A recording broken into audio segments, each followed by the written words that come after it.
89.6 ब्रिजवाणी में आज हम लोग चर्चा कर रहे हैं बजट से अपेक्षाएं, एक्सपेक्टेशन फ्रॉम बजट। मेरे साथ कुछ खास मेहमान आज के हमारे इस कार्यक्रम में जुड़े हैं जिनका परिचय मैं आप सभी से कराऊंगा। इससे पहले कि हम ये चर्चा प्रारंभ करें, सबसे पहले ये समझना बहुत ज़रूरी है कि बजट होता क्या है।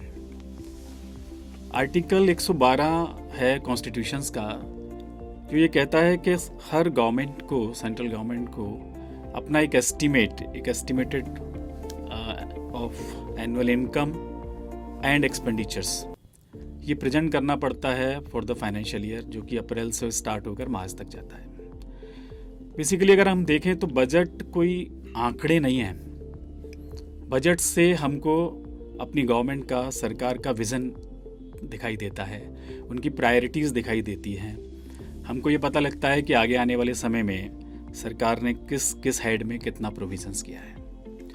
हर बार दोस्तों बजट आता है और हमारी बजट से कुछ ना कुछ उम्मीदें होती हैं, कुछ ना कुछ एक्सपेक्टेशंस होती हैं, हमारी अपेक्षाएं होती हैं और हम हर बार बजट पर चर्चा करते हैं। आज के हमारे इस कार्यक्रम में हमारे कुछ खास मेहमान हमारे आज स्टूडियो में जुड़े हैं। मैं सबसे पहले उनका परिचय कराना चाहूँगा अपने मेहमानों का। हमारे साथ हैं श्रीमती नूतन अग्रवाल, ज्योति। नूतन जी कवित्री हैं, लेखिका हैं, मंच संचालिका हैं और एक गृहिणी हैं। तो आपसे बात करेंगे हम आज के हमारे इस कार्यक्रम में। हमारे साथ में पंकज कपूर जी हैं, जो कि जूता कारोबारी हैं और समाज सेवी हैं। आपसे जूता कारोबार से रिलेटेड आपकी क्या एक्सपेक्टेशंस हैं, एज ए बिजनेसमैन आपकी क्या एक्सपेक्टेशन है, उसकी चर्चा करेंगे। मेरे साथ मेरे छोटे भाई is a chartered accountant Rohit दुआ यहाँ पर मौजूद हैं और आगरा ब्रांच के अध्यक्ष रहे 2017 के पीरियड में। तो हम दुआ जी से जानकारी करेंगे कि टैक्सेशन के जो प्रपोजल्स हैं उसके बारे में उनकी क्या एक्सपेक्टेशंस हैं, क्या क्या relief he is expecting from this government. और हमारे साथ में मीनाक्षी दुआ हैं, जो कि हमारे रोहित दुआ जी की मिसेस हैं, एक अध्यापिका हैं। तो आपसे भी जानेंगे आज के बजट के बारे में। तो आप सभी का बहुत बहुत स्वागत है हमारे आज के इस कार्यक्रम बजट से अपेक्षाएं। तो मैं सबसे पहले प्रारंभ करना चाहूँगा नूतन जी से। नूतन जी, आप बताइए, आप गृहिणी हैं और सामाजिक गतिविधियों में भी संलग्न रहती हैं। तो आपकी इन बजट से जो आने वाला बजट है और जो कि 1 फरवरी को आएगा, आप क्या उम्मीद करती हैं, आपकी क्या एक्सपेक्टेशंस हैं आज के हमारे जो बजट आने वाला है उनसे आपकी क्या अपेक्षाएं हैं? जी देखिए, सबसे पहले एक महिला और एक गृहिणी होने के नाते अगर मेरे से कुछ अपेक्षाएं रखी जाएंगी कि मैं बजट पर क्या कहूँ, क्या बात रखूँ जी, तो पहली अपेक्षा यही रखी जाएगी कि मेरी किचन से, कि मेरी किचन का जायका ना बिगड़े। बहुत बढ़िया। महंगाई इस कदर ना बढ़े कि मेरी किचन का, अगर किचन का जायका बिगड़ता है तो घर का जायका बिगड़ता है, समाज का और देश का जायका बिगड़ता है। बिल्कुल सही बात है। तो वो तो हमारी मूलभूत आवश्यकता है ही है। बहुत बढ़िया। लेकिन अब गृहिणी किचन तक सीमित नहीं है। गृहिणी जिस तरीके से आपकी राजनीतिक चर्चाएं, परिचर्चाएं गांव की चौपालों से और आरक्षित ट्रेनों के डब्बों से निकलकर घर की डाइनिंग टेबल तक आ गई है जी, उसी तरह महिलाओं ने भी किचन से बाहर पांव निकलकर उस डाइनिंग टेबल पर, उस राजनीति में भाग लेना शुरू कर दिया है। तो वो गृहिणी आज जागरूक हो चुकी है। उसको ये पता है कि ये मेरी मूलभूत आवश्यकता है, ये मेरे घर की धुरी है, लेकिन इसके आगे भी बहुत कुछ है। तो जो मेरा कहना होगा वो हमारे बुनियादी जरूरतों पर होगा कि हमारे देश की सुरक्षा, उसको प्रायोरिटी पर रखा जाए, महिलाओं की सुरक्षा को प्रायोरिटी पर रखा जाए, महिलाओं की शिक्षा को प्रायोरिटी पर रखा जाए और प्राथमिकता दी जाए निम्न वर्ग, उनकी जरूरतों को। और जो अभी हालातों से हमारा देश गुजरा है, जो स्वास्थ्य के सेक्टर में जो निरंतर वृद्धि और उन्नति होनी चाहिए, वो पहली हमारी जरूरत है, क्योंकि हम लोग अभी उससे पूरी तरह उबर नहीं पाए हैं। कहीं ना कहीं हमारी अर्थव्यवस्था पर भी फर्क पड़ा है। बहुत बढ़िया। नूतन जी, आपका कहने का मतलब यह है कि हमें जो बजट में जो एलोकेशंस हैं वो डिफेंस पर, एजुकेशन पर, मेडिकल पर, क्योंकि लुकिंग टू द ये जो पेंडेमिक है और अभी भी तीसरी लहर चल रही है, उसको देखते हुए ये जो एलोकेशंस है वो मतलब हायर साइड में होना चाहिए। मतलब एजुकेशन पर, डिफेंस पर और हमारा स्वास्थ्य, जो health। स्वास्थ्य पर, जी। हेल्थ पर होना बहुत जरूरी मैं एक बात और जोड़ना चाहूंगी है। जी जी कि देखिए, ये जब कोरोना काल आया तो सभी के व्यापार धंधे बंद हो चुके थे। सभी आदमी अपने रोजगार बंद करके घर पे बैठे हुए थे। कहते हैं हमारे देश की अर्थव्यवस्था में महिलाओं की भागीदारी, करेक्ट।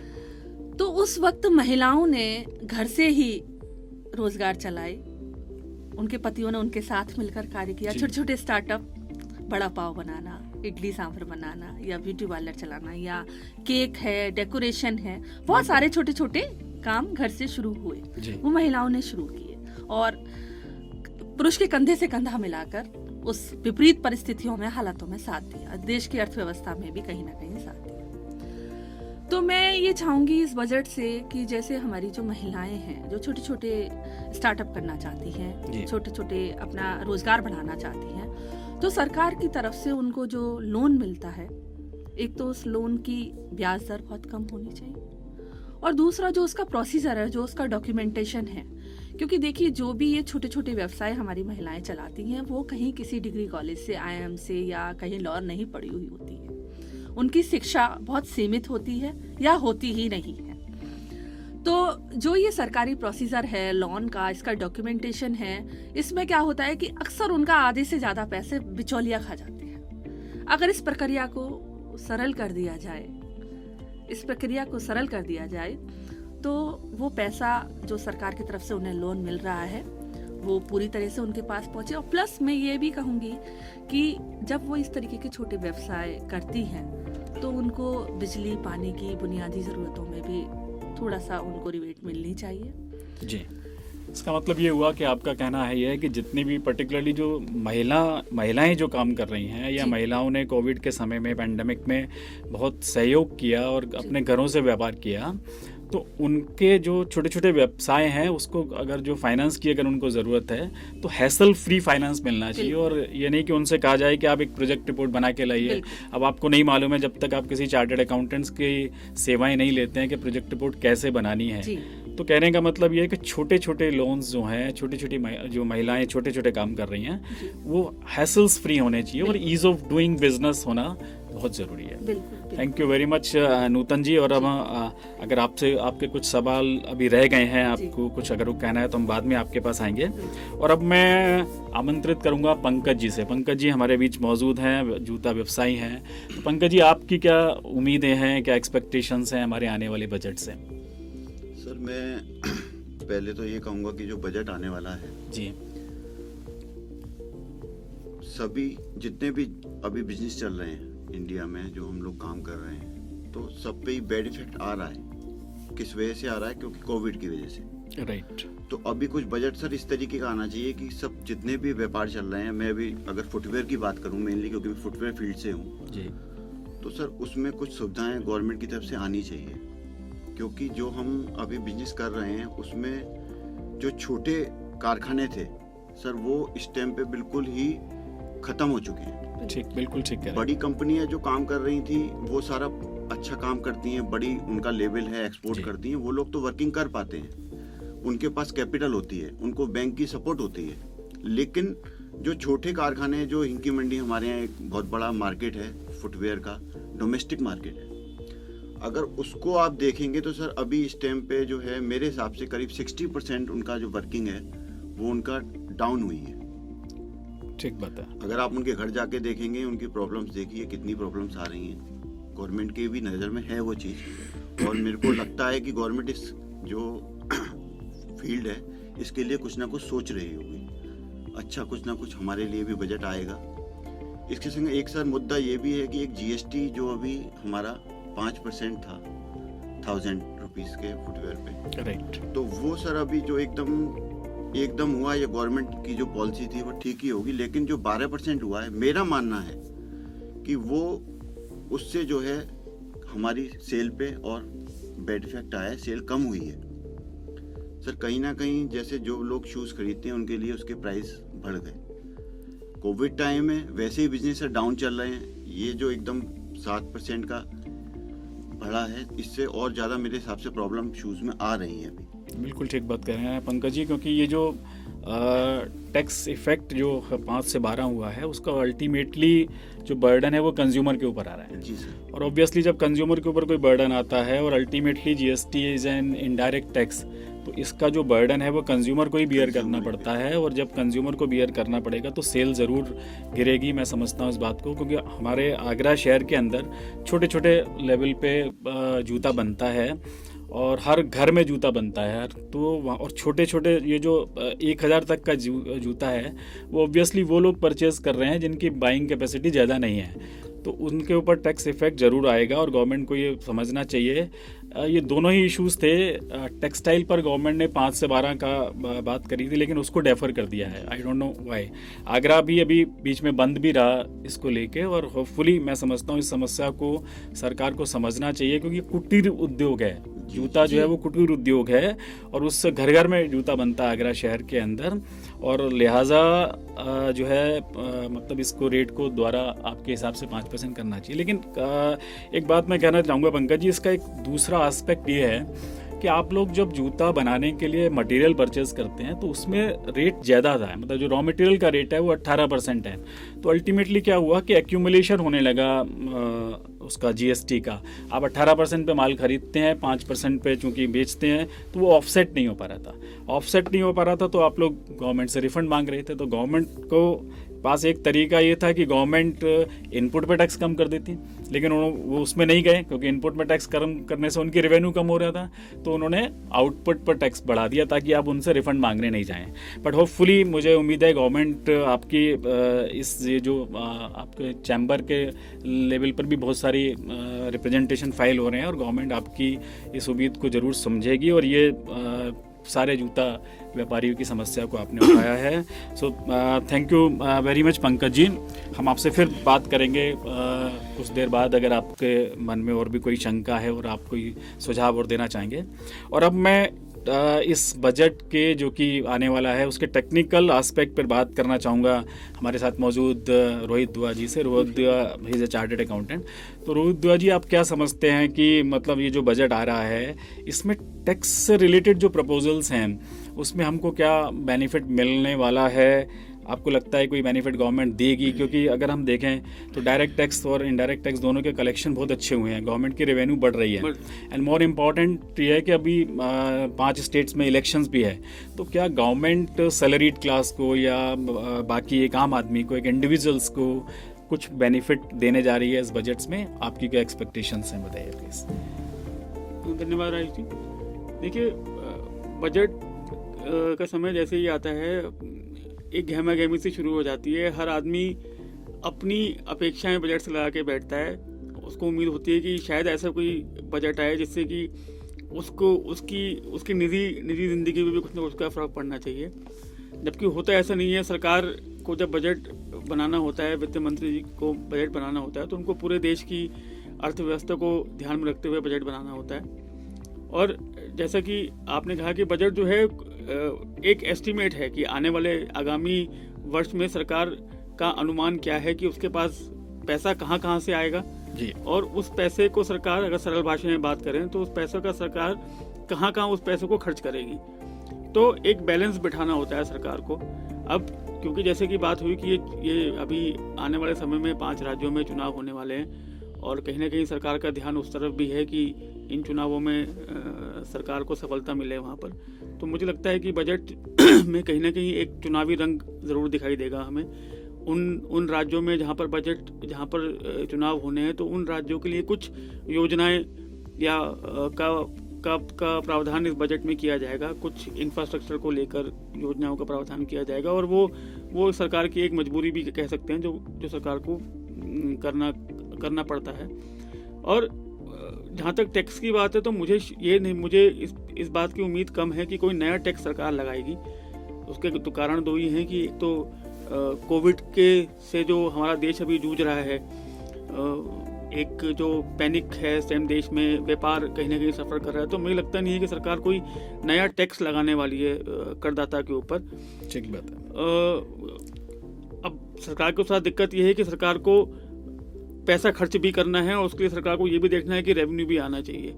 तो प्राथमिकताएं की बात करें तो सरकार की प्राथमिकताएं पिछले 2 सालों में चेंज हो गई है। जहाँ एक टाइम ये था कि हमारा डिफेंस, हमारा रक्षा सबसे ज़्यादा प्राथमिकता रहता था हमारे देश के बजट में, लेकिन पिछले 2 साल से जब से कोविड आया तो प्राथमिकता कहीं ना कहीं सरकार की बदल गई है। तो हेल्थ को लेकर और एजुकेशन को लेकर सरकार जो है और ज़्यादा थोड़ा पॉजिटिव हो गई है। सरकार को लगता है कि ये सेक्टर ऐसे हैं जिस सेक्टर में और हमें अपनी मूलभूत सुविधाओं को और ज़्यादा बढ़ावा देना चाहिए, जिससे कि देश में एक ऐसा माहौल, एक ऐसा इंफ्रास्ट्रक्चर डेवलप हो जाए कि कल को अगर इस तरह की कोई पेंडेमिक दोबारा आती है तो देश उसको फेस करने की स्थिति में हो। जो हाहाकार पिछले साल या पिछले 2 सालों में रहा, कम से कम आगे समय में अगर ऐसी कोई समस्या आती है तो सरकार तो देश अपने पैरों पे खड़ा होगा और उस परिस्थिति से जूझ पाएगा। तो मुझे लगता है कि नया कर का प्रावधान तो सरकार कोई नहीं करेगी। और पिछले साल जैसे सबको पता है कि टैक्स के भी अब गवर्नमेंट ने दो सिस्टम कर दिए हैं, ओल्ड सिस्टम, न्यू सिस्टम। और जहाँ तक वेतनभोगी लोग हैं उनके पास सरकार ने ऑप्शन दिया है कि जब आप अपना आयकर दाखिल करते हैं तो आप चूज कर सकते हैं कि आप किस विकल्प में जाना चाहेंगे। जो विकल्प आपको सूट करता है, जिस विकल्प में आपको लगता है कि आप पे कर कम लग रहा है, आप उस विकल्प को चूज करके अपना आयकर विवरणी दाखिल कर सकते हैं। तो मुझे लगता नहीं है कि शायद कोई नया सरकार इसमें टैक्स लगाएगी। हाँ, जो प्रावधान हैं कर चोरी से जुड़े हुए या पेनल्टी से जुड़े हुए या ब्याज से जुड़े हुए, हो सकता है सरकार उनको और सख्त कर दे, उसमें और बढ़ोतरी करे। तो मेरे ख्याल से अगर हम देखें तो वो प्रोविजंस तो ऑलरेडी बहुत ज़्यादा सख्त हैं। अगर कोई भी अनडिस्क्लोज इनकम अगर मिल जाती है तो वो प्रोविजंस गवर्नमेंट बहुत ज़्यादा स्ट्रिक्ट है। बल्कि मैं समझता हूँ कि टाइम तो भी है कि गवर्नमेंट को उसमें भी थोड़ी सी लीनियंसी होनी चाहिए, क्योंकि अगर हम देखें सेक्शन 68 के प्रोविजंस जो हैं और वो सारे जो जिसमें कि टैक्स लाइबिलिटी जो है वो बहुत ज़्यादा, मतलब जब अगर कोई अनडिस्क्लोज इनकम है तो टैक्स इंटरेस्ट पेनल्टी का अमाउंट उस इनकम से भी ज़्यादा निकल जाता है। बिल्कुल सही है। तो वहाँ पर थोड़ा सा ईज़ ऑफ डूइंग बिजनेस जो है वो अफेक्टेड होता है। तो मेरे ख्याल से उसमें तो कुछ थोड़ा सा रिलैक्सेशन गवर्नमेंट को करना चाहिए। नहीं, ठीक बात है। व्यापारी को कहीं ना कहीं यही नहीं लगना चाहिए कि एक डर के माहौल में काम नहीं होना चाहिए। कंप्लाइंसेस ऐसी होनी चाहिए जो व्यापारी को स्वयं एक होता है ना, खुद को मोटिवेट करे कि नहीं, मुझे इस कंप्लाइंसेस को पूरा करना है। और वो तभी कर पाएगा जब एक वो भय मुक्त वातावरण उसको दिया जाएगा। उसको इस बात की चिंता नहीं होगी कि हमेशा मेरे पीछे कोई आयकर विभाग लगा हुआ है या मेरे ऊपर किसी की नज़र है।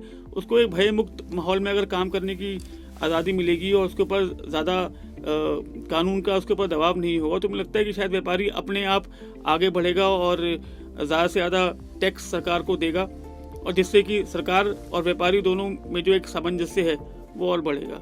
तो बजट से उम्मीदें तो सबकी होती हैं और सरकार को कोशिश ये भी करनी होती है कि वो एक बैलेंस बना के चले।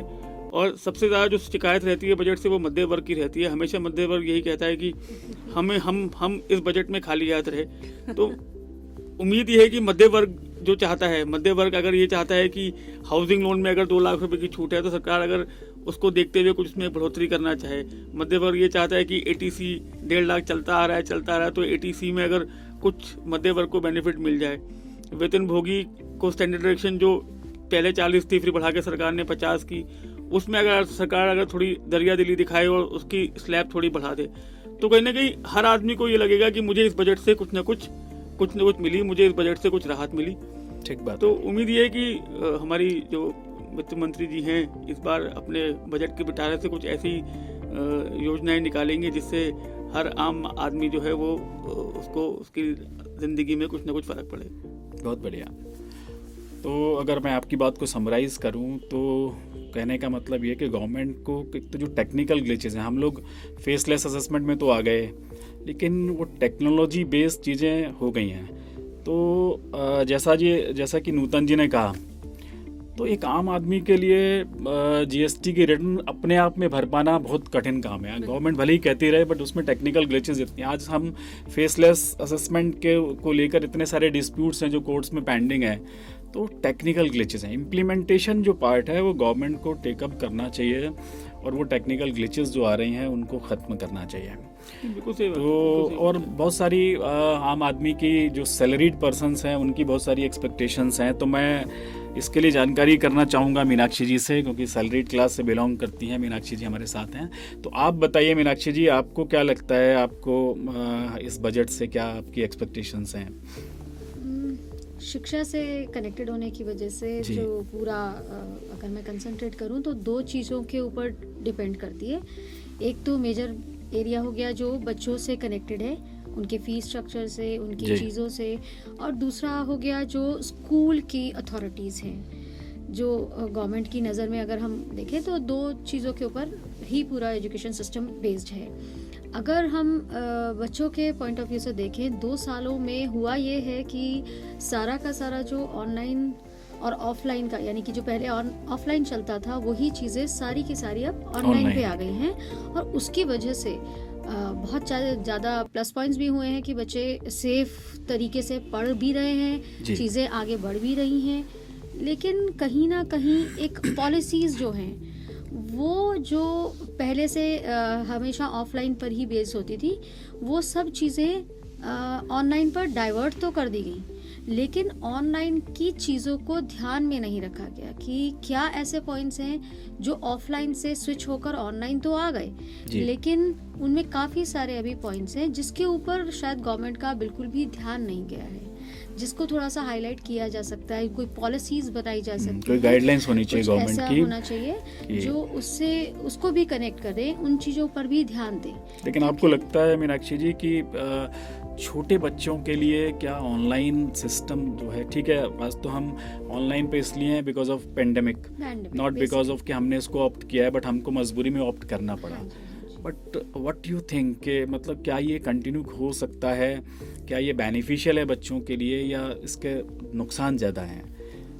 इसके कायदे से छोटे और बड़े बच्चों वाली बात नहीं है, बात यहाँ पर आ जाती है कि बच्चों की प्रायोरिटी सेफ्टी भी उतनी ही इक्वल है जितनी कि हमारी एजुकेशन। ना Correct. हम एजुकेशन को रोक सकते हैं क्योंकि वो हमारे भारत का भविष्य है, ठीक बात बच्चे है। हमारे आगे का भविष्य है, तो ना हम एजुकेशन को रोक सकते हैं और ना ही हम उनकी उनकी सेफ्टी को हम उसको इतना कैजुअली ले सकते हैं। तो दोनों बातों को कैरी करना जी। वो बहुत मायने रखता है, इसलिए दोनों चीज़ों के प्लस पॉइंट्स हैं। भाई ऑनलाइन अगर सेफ है, क्लासेस प्रॉपर चल रही हैं, टीचर्स बहुत अच्छे से उन चीज़ों को मैनेज कर रहे हैं, सेम टाइम पे क्योंकि बहुत सारे माइनस पॉइंट भी आ रहे हैं तो वो दिक्कत कर रहे हैं, चाहे वो सीनियर क्लासेस हों वो भी सफ़र कर रही है, और जूनियर में बहुत सारे पॉइंट्स हैं। सबको ही पता है कि बच्चों का जो एक इंटरेक्शन है टीचर के साथ जी। और जो एटमॉस्फेयर वो स्कूल में क्रिएट करते हैं एग्जैक्टली। वो नहीं क्रिएट, तो जो सिस्टम है स्कूल में जाने का, एक रूटीन का, लाइफ Yeah, का, मतलब that is सुबह उठ missing. के जाना, स्कूल में जाना, जी। फिर मतलब इंटरेक्शन करना, तो एक बहुत proper- सारी चीज़ें हैं टेक्निकली, missing. मतलब हम जितना मर्जी कहते रहें लेकिन 1-to-1 इंटरेक्शन नहीं हो पाता है। बिल्कुल। तो मेरे ख्याल से खैर एनीवे ये तो चूंकि एक दूसरा सब्जेक्ट है, इसके लिए कभी हम लोग पर आपको बुला के बाद में चर्चा जी। करेंगे कि ऑनलाइन और ऑफलाइन, बट हाँ। आज का जो हमारा विषय है Right. वो विषय केवल ये है कि हमारी क्या एक्सपेक्टेशंस हैं गवर्नमेंट्स को relating to this online education policy. तो आपने ये बताया कि एक देयर मस्ट बी गाइडलाइंस, हाँ जी। एक गाइडलाइंस होनी चाहिए जो कि मतलब एजुकेशन किस तरीके से आगे कंटिन्यू करेगी, तो दैट्स वेरी इंपॉर्टेंट। और कुछ इसके अलावा कहना चाहेंगे? एक कॉमन मुद्दा है टीचर्स से रिलेटेड कि जी। उनका जो सैलरी है, या जो ऐसे बोलना चाहिए कि जो फीस स्ट्रक्चर ऑफलाइन के टाइम पे हमारे स्कूल अथॉरिटीज़ के पास आ रहा था, जी। जब वो ऑनलाइन पे स्विच हुआ तो बहुत सारी, सबको ही पता है ये चीज़ कि काफ़ी चीज़ें स्कूल के लिए वो बच रही हैं, उनके पास एक्स्ट्रा अमाउंट है, जो भी है उनका manipulation Okay. Of the material जो उनके पास अभी फीस स्ट्रक्चर है उनके Right, पास, जो right. उनके पास इंफ्रास्ट्रक्चर पहुंच रहा है, वो कम हुई चीज़ों है। में, हाँ, वो उसको एक तो वो एक share proper, होना चाहिए, मतलब तरीके से उसका यूटिलाइजेशन होना चाहिए, क्योंकि जब ऑनलाइन पे स्विच हुआ तो कुछ जो माइनस पॉइंट्स उसमें रह रहे हैं ऑनलाइन के बेसिस पे, जी। तो दैट कैन बी मॉडिफाइड, वो ऑफलाइन से आकर ऑनलाइन पर आना चाहिए, जो कायदे से कहीं ना कहीं ये मिसिंग है। शायद गवर्नमेंट अगर इस पे थोड़ा हाईलाइट करे, इसकी भी कुछ पॉलिसीज या समथिंग रिलेटेड की कुछ एक हो, तो वो मेरे ख्याल से वो मतलब आपका कहने का मतलब ये कि चूंकि ऑफलाइन कॉलेजेस या स्कूल नहीं चल रहे हैं, तो कहीं ना कहीं कॉलेजेस को सेविंग हो रही है, हाँ जी, तो वो सेविंग को किस तरीके से शेयर किया जाए, उसकी मतलब भी फीस को कम करके ताकि, और इसके लिए गवर्नमेंट को गाइडलाइंस लेके गाइडलाइंस आनी चाहिए। दिया I think Yes. That's a very good idea which you have given to us. तो लगता है कि वो एजुकेशन सेक्टर में शायद कोई रिफॉर्म जी। को लेके बजट में कोई पहल की जाए, हाँ। कोई Correct. अलग से अथॉरिटी बनाने की Correct, कोई ऐसे कोई पहल की जाए जी, जिससे कि आने वाले समय में एजुकेशन सेक्टर जो है एक प्रॉपर वे में चल सके। ठीक बात है। तो बहुत सारे हमारे श्रोताओं आज हमने डिस्कशंस किया, और जहाँ तक मैं अगर इसको कंक्लूड करने की बात करूँ तो बहुत सारे एक्सपेक्टेशंस हैं भिन्न भिन्न लोगों की बजट से, और वो हर बार होती ही हैं, और हर बार हर व्यक्ति ये जानने की कोशिश करता है कि मुझे इस बजट से क्या मिला। तो अगर मैं समराइज़ करना चाहूँ तो देखिए, सैलरीड क्लास की हमेशा से डिमांड होती है कि जो स्टैंडर्ड डिडक्शन 50,000 रुपये की है वो बहुत कम है, और मैं भी इस बात को एडमिट करूँगा कि हमारे यहाँ अगर कोई जेन्युइन टैक्स पेयर है तो वो सैलरीड क्लास ही है, क्योंकि उसके हाथ में उसमें कुछ भी मतलब मैनिपुलेट करने का या प्लानिंग करने की बहुत कम लिमिटेशंस हैं। तो स्टैंडर्ड डिडक्शन ज़रूर बढ़ना चाहिए, दैट्स वेरी इंपॉर्टेंट पॉइंट। हम जो स्लैब है, जो 2.5 लाख रुपए का स्लैब है, उसके भी बढ़ने की एक्सपेक्टेशन कर सकते हैं। ये स्लैब या तो 2.5 लाख से 5 लाख रुपए तक जाए, ताकि एक आम आदमी को कुछ राहत मिले। एक और बहुत इंपॉर्टेंट बात मैं कहना चाहूँगा कि जो इस पेंडेमिक की वजह से सबसे ज़्यादा अगर कोई सेक्टर बूस्ट किया है या करना चाहिए, वो इंश्योरेंस सेक्टर है। और insurance sector basically medical cost इतनी ज़्यादा हो गई है, और जिस तरीके से लोगों ने इस पेंडेमिक में जितना पैसा खर्च किया है, तो वो एक्सपेंसेस इतने ज़्यादा हो गए कि अगर आपके पास में कोई अच्छी मेडिकल पॉलिसीज़ नहीं है तो मतलब आपके लिए मतलब it is very difficult to survive, because जो मेडिकल की कॉस्ट आई हैं, और जो cost I think that is too unreasonable what I can say. तो जो मेरा मानना यह है कि 80D के अंदर जो 25,000 रुपये की छूट है, इसको बढ़ाकर एटलीस्ट 1.5 लाख तक करना चाहिए, ताकि हर व्यक्ति एक अच्छा प्रीमियम दे के और एक अच्छी मेडिकल पॉलिसी लेकर अपने आप को सेव कर पाए। हमारी कंट्री में अभी भी इंश्योरेंस पेनिट्रेशन बहुत कम है, तो मेरा मानना यह है कि इंश्योरेंस का पेनिट्रेशन अच्छा हो, और उसके लिए मतलब 80D के अंदर छूट मिलनी चाहिए, ये डिमांड आ रही है। इसके अलावा अगर हम देखेंगे कि सबसे ज़्यादा पेंडेमिक में जो बिजनेस हिट हुए वो है टूरिज़्म सेक्टर। टूरिज़्म सेक्टर्स में मैं देखता हूँ अपने सामने कि बहुत सारे एम्प्लॉइज़ जो 2-2 साल से घर में बैठे हैं, and they don't have any work, क्योंकि जिस कंपनी में वो काम करते थे उनके पास में कोई काम नहीं है। तो इसके लिए गवर्नमेंट से बहुत रिक्वेस्ट है कि टूरिज़्म सेक्टर्स को अपग्रेड करने के लिए, एंड लिटरली मैं तो फाइनेंशियल स्टेटमेंट देख रहा हूँ, जीरो रिसीट्स, क्योंकि कोई काम नहीं है, क्योंकि फॉरेन टूरिस्ट कंट्री में आ नहीं रहा है। तो इसलिए गवर्नमेंट को कुछ ना कुछ करना पड़ेगा। और इम्पॉर्टेंट बात यह है कि जो हमारा डोमेस्टिक टूरिज्म है, अगर इंटरनेशनल टूरिज्म नहीं चल रहा है तो डोमेस्टिक टूरिज्म को हम गवर्नमेंट को बढ़ाने के लिए कुछ ना कुछ देना चाहिए। और इसके लिए मेरा सजेशन ये है कि गवर्नमेंट रीस्ट्रक्चरिंग करे, मतलब जो अगर लोन ले रखा है तो उसकी ईजी रीस्ट्रक्चरिंग होनी चाहिए। जो मैंने लोन 7 साल के लिए ले रखा है वो कम से कम 10 साल 15 साल के लिए होना बहुत ज़रूरी है, otherwise tourism industry is badly affected, that's very. और एक और बहुत सेक्टर है जो बैडली अफेक्टेड हुआ है, that is real estate sector. Real estate से इकोनॉमी चलती है, तो रियल एस्टेट को भी रिवाइव करना बहुत ज़रूरी है। और एक चीज़ और मैं यहाँ पर कहना चाहूँगा कि क्रिप्टो करेंसी को लेकर बहुत सारी मतलब इश्यूज़ हैं, अभी तक क्लैरिटी नहीं है what is crypto currency. Basically crypto is not a currency, crypto is a capital asset. तो बेसिकली एक तो टैक्सेशन से रोहित जी कि मतलब उसका कैपिटल गेन कैसे वर्कआउट होगा। और अभी हमने देखा कि तमाम जो क्रिप्टो करेंसी में जो एक्सचेंज डील करते हैं उनके यहाँ GST की भी सर्च हुई और इनकम टैक्स की भी सर्च हुई। तो either the government should ban the crypto currencies और शुड रेगुलेट इट। गवर्नमेंट को क्रिप्टो करेंसी को रेगुलेट करना चाहिए और उसके लिए एक प्रॉपर गाइडलाइंस लेकर आना चाहिए कि how I mean the treatment will be done for the cryptocurrencies. तो these all the are the issues जो हमने अपने मेहमानों के साथ में आज डिस्कशंस किया है। और अभी हमारा कार्यक्रम ख़त्म होने को ही है, तो मैं एक बार फिर आप लोगों से एक लाइन में अगर आप अपनी बात को रखना चाहें, अंत में आप लोग क्या सुझाव देना चाहेंगे, तो मैं एक मिनट का या आधे मिनट का टाइम आपको देना चाहूँगा कि आप अपनी बात ज़रूर रखिए। तो बताइए। नूतन जी। देखिए, जहाँ महिलाओं की बात हो रही है तो जी। ये बात तो सभी जानते हैं और ये मानते भी हैं कि महिलाओं के श्रम का मूल्यांकन नहीं होता। एक गृहिणी होने के नाते, घर में तो गृहिणी के श्रम का कोई घर में मूल्यांकन नहीं होता, बिल्कुल लेकिन नहीं बाहर होता। तो मूल्यांकन हो बिल्कुल रहा है। होता आपके है, सामने। आप उसे एक सम्मान जी। की नजर से देखते हैं, वो बात एक जी, अलग जी, है, जी। बात अलग है। जी। लेकिन यह मूल्यांकन और उसके श्रम की जो उसको पे करना चाहिए वो नहीं मतलब होता। और ये मूल्यांकन मुद्दा उठा भी था, बहुत पहले भी उठा था, लेकिन मैं इससे ही देखिए, सब कुछ एक चक्र है, जी एक सर्कल है। जी, अगर जी। मैं आप जूते की बात करते हैं, आप फाइनेंशियल सेक्टर की बात करते हैं, आप एजुकेशन की बात करते हैं, हम लोग कहीं ना कहीं एक दूसरे से जुड़े हुए को सरकार की तरफ से सहूलियत मिलती है। लेकिन आप ये जानते हैं किसान की पत्नी भी उसका नहीं हाथ बटाती है।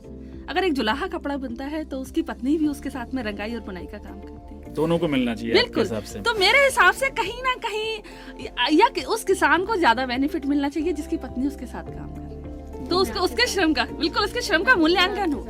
और मुझे लगता है और जहां हमारी जो कारपोरेट कंपनीज हैं उनको ज्यादा बेनिफिट्स मिलने चाहिए अगर वो महिलाओं को ज्यादा अपॉइंट करती है, जितनी महिलाओं ज्यादा के उनके लिए हैं। वहाँ पर फीमेल डायरेक्ट कंपनीज के केस में ये भी मैंडेटरी हो गया है कि उनको मतलब to a certain extent female directors को भी कंपनी के अंदर रखना है। बिल्कुल। तो गवर्नमेंट इस government डायरेक्शन को में बहुत कुछ सोच रही है। government आप को- बिल्कुल चिंता मत करिए। और मैं समझता गवर्नमेंट को हूँ इस पर भी छूट देनी चाहिए। अगर उनके यहाँ फीमेल कैंडिडेट ज्यादा हैं, एम्प्लॉयज ज्यादा हैं, तो उनको ज्यादा छूट मिले। लेकिन वो बात करें गृहिणी की जो घर जी। पर उनके साथ नहीं, अब लेकिन गृहिणी को जो घर पर काम कर रही है उसमें गवर्नमेंट आपको कुछ मतलब पेंशन की शक्ल में कुछ दे। बिल्कुल बिल्कुल ऐसा सम्मानजनक मतलब- एक राशि होनी चाहिए। ठीक अगर आप बात है। पेंशन में आप सबको देते तो गृहिणी को भी एक मतलब सम्मानजनक गृहिणी को राशि एक मिलनी चाहिए। पेंशन मिलनी चाहिए, यानी कि जो घर में काम करती है। बिल्कुल, अच्छी उसके बात भी है श्रम का आपकी। And I think मूल्यांकन होना क्योंकि चाहिए। हमारी फाइनेंस मिनिस्टर भी एक जी, लेडी है और आपकी बिल्कुल। बात को जरूर वो सुनेंगी और समझेंगी और जरूर मतलब गृहिणीज के लिए कुछ ना कुछ करा जी जाएगा। बिल्कुल। बहुत बढ़िया। और नहीं, इसको एक दूसरे तरीके से ये है ना कि आप उनको बढ़ावा देने के लिए,